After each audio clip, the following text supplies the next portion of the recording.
মুমিনদের কাছে আল্লাহ একটা প্রশ্ন রেখে এই সূরাটা শেষ করেছেন, আলাইসাল্লাহু বি আহকামিল হাকিমিন, আমি কি শ্রেষ্ঠতম বিচারক নই? দুনিয়াতে যে বিচারগুলো পান নাই, আপনি কি মনে করছেন আখেরাতে এই বিচার হবে না? কথা বলেন।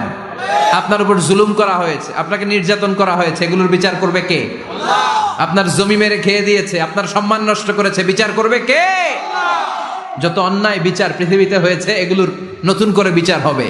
সেই বিচারকের সবচেয়ে বড় বিচারকের ভূমিকা পালন করবে আমাদের আল্লাহ। সব বিচারকের শ্রেষ্ঠ বিচারক কে? কার বিচারে কোনোদিন জুলুম হয় না? চিল্লায় বলেন। আল্লাহর বিচারে কেউ কোনোদিন ঠকবে? তিনি সবচেয়ে শ্রেষ্ঠতম বিচারক। বিষ্ণু বললেন সূরাতুত তিন তেলাওয়াত করতে করতে কেউ যখন এই অষ্টম আয়াতে চলে আসে সেজন্য বলে বালা ওয়া আনা আলা যালিকা মিনাশ শাহিদিন, আল্লাহ আমি সাক্ষ্য দিচ্ছি আপনি শ্রেষ্ঠ বিচারক। আপনার চাইতে শ্রেষ্ঠ বিচারক হতে পারে না। এজন্য আমাদের ভরসা সবসময় একজনের উপর, তিনি কে? আল্লাহ।